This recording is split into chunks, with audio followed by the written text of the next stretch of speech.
À compter du lundi 9 mai 2022, les compagnies aériennes nigérianes cesseront de fonctionner jusqu'à nouvel ordre. La décision a été prise par l'Association des opérateurs aériens du Nigeria. Selon les explications données par cet organisme, la hausse des prix du kérosène a fortement impacté l'activité aéroportuaire.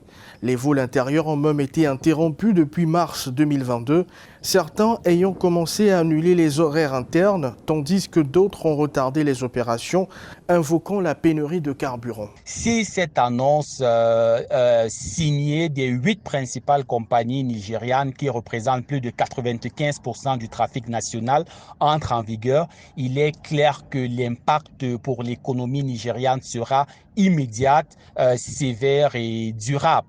Parce que l'avion reste au Nigeria le moyen de transport privilégié quand on sait que les moyens de substitution ne sont pas à la hauteur.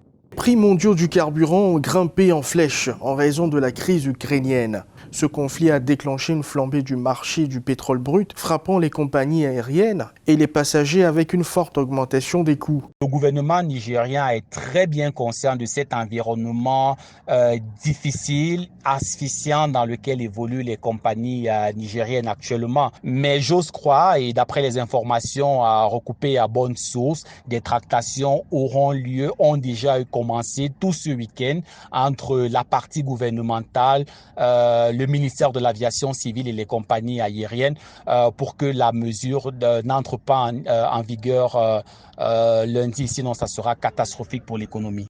Bien qu'il soit le plus grand producteur de pétrole d'Afrique, le Nigeria importe la quasi-totalité de son carburéacteur. Le pays compte environ 1600 vols hebdomadaires opérés par des transporteurs locaux.